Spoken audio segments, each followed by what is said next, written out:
దేశవ్యాప్తంగా చర్చ జరుగుతూ ఉంది.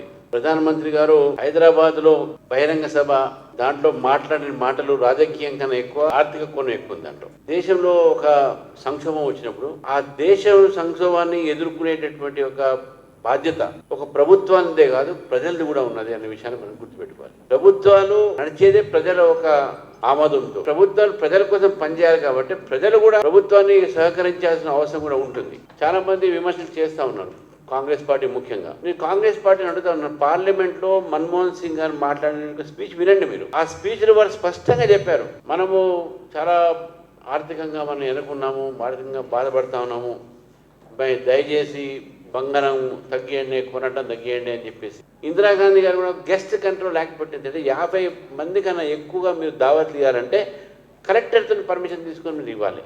సో అవన్నీ చేసినటువంటి ఒక ఈ ఆస్టిరిటీ మెజర్స్ కానీ ఇప్పుడు ప్రధానమంత్రి గారు మాట్లాడే మాట్లాడుతున్నా మిగతా దేశాల్లో ఈరోజు పరిస్థితి బాగలేదు.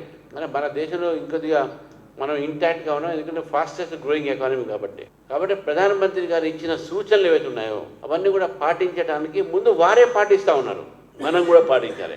వారు కాన్వాయ్ తగ్గించారు. ప్రధానమంత్రి గారు 10 కాలు తగ్గిస్తే ఇక్కడ రేవంత్ రెడ్డి గారు కూడా 2 కాలు తగ్గించుకున్నాడు.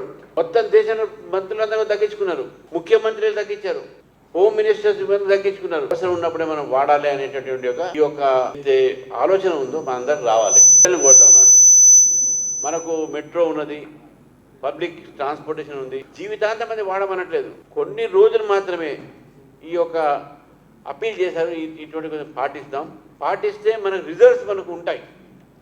మన ఫారెన్ ఎక్స్చేంజ్ కూడా మన బయటికి పోకుండా ఉంటుంది. మన ఫారెన్ ఒక దీని మీద డిపెండ్ కావాల్సిన అవసరం లేదు. మనము లోకల్గా మనం వోకల్ ఫర్ లోకల్ పెడదాం, దాని తర్వాత గ్లోబల్ గురించి ఆలోచిస్తాం అనేటువంటి ఒక ఈ వాతావరణం మనం చేసుకోవడం జరిగింది. నేను అందరినీ కోరుతా ఉన్నాను, ఇది ఒక రాజకీయంగా దూరంగా అతీతంగా మాట్లాడి తప్పకుండా దేశం మంది, ఈ దేశం కాపాడాల్సిన బాధ్యత కూడా మనదే. కాబట్టి ఇవన్నీ కూడా మనం పాటిస్తాం.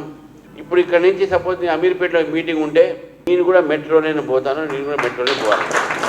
మన కార్యకర్తలు వచ్చి సార్ అన్న నీ వెనక కారు పెడతాం, కాన్వాయ్లో పోతాం అంటున్నా. అతను కూడా నేను కాన్వాయ్ కూడా ఎక్కువ తీసుకుపోను, నా వెనక ఎక్కడే కారు ఉంటుంది, దాంట్లో మాది కెమెరామ్యాన్లు వాళ్ళు వీళ్ళు ఉంటారు. మొన్న కూడా నేను క్యాంపెయిన్కు మా జనరల్ సెక్రటరీ మీ అందరం కూడా మెట్రోలో పోయి మేము క్యాంపెయిన్ చేసినాము.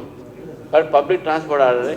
లండన్లో వాడు పోతే నేను ఒకసారి నా పక్కన ఒక ఆయన కూర్చున్న హైకోర్టు జడ్జి అంట, ఆయన కూడా మెట్రోలో వస్తున్నాడు. ట్యూబ్ అక్కడ లండన్లో ట్యూబ్ ఉంటుంది, ఆ ట్యూబ్లో అండర్ గ్రౌండ్లో పోతా ఉన్నాడు ఆయన.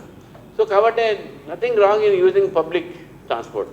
మనందరం పబ్లిక్ ట్రాన్స్పోర్ట్ ఎంకరేజ్ చేయాలి, మనం చేస్తే మంచిది అని చెప్పి నేను భావిస్తూ ఎలక్ట్రిక్ కార్ తీసుకుంటున్నా, ఎలక్ట్రిక్ కార్ కూడా పెడతా. కార్ పూలింగ్ కూడా మంచిగా బ్రహ్మాండం. ఇప్పుడు ఐటీ ఎంప్లాయీస్ చాలామంది కార్ పూలింగ్ పోతారు, ఒక కార్లో 4 కలిసిపోతారు. మా అమ్మాయి కూడా ఐటీ కంపెనీ చేసినప్పుడు కార్ పూలింగ్ ఉండే, ఒక 3 బయట నుంచి అలా వచ్చేది, ఇట్లా వాళ్ళు వెళ్ళిపోయేది. కార్ పూలింగ్ కూడా మంచిది, చాలా మంచిది చేసి అందరం కూడా మనం పాటించాలని చెప్పి పాటిస్తారని చెప్పేసి కూడా మీ అందరికి తెలియజేస్తూ ఇది ఒక దేశ సేవగా మనం భావించి ప్రధానమంత్రి సూచనలను కూడా పాటిస్తారని చెప్పి నేను తెలంగాణ ప్రజలను కోరుతా ఉన్నాను.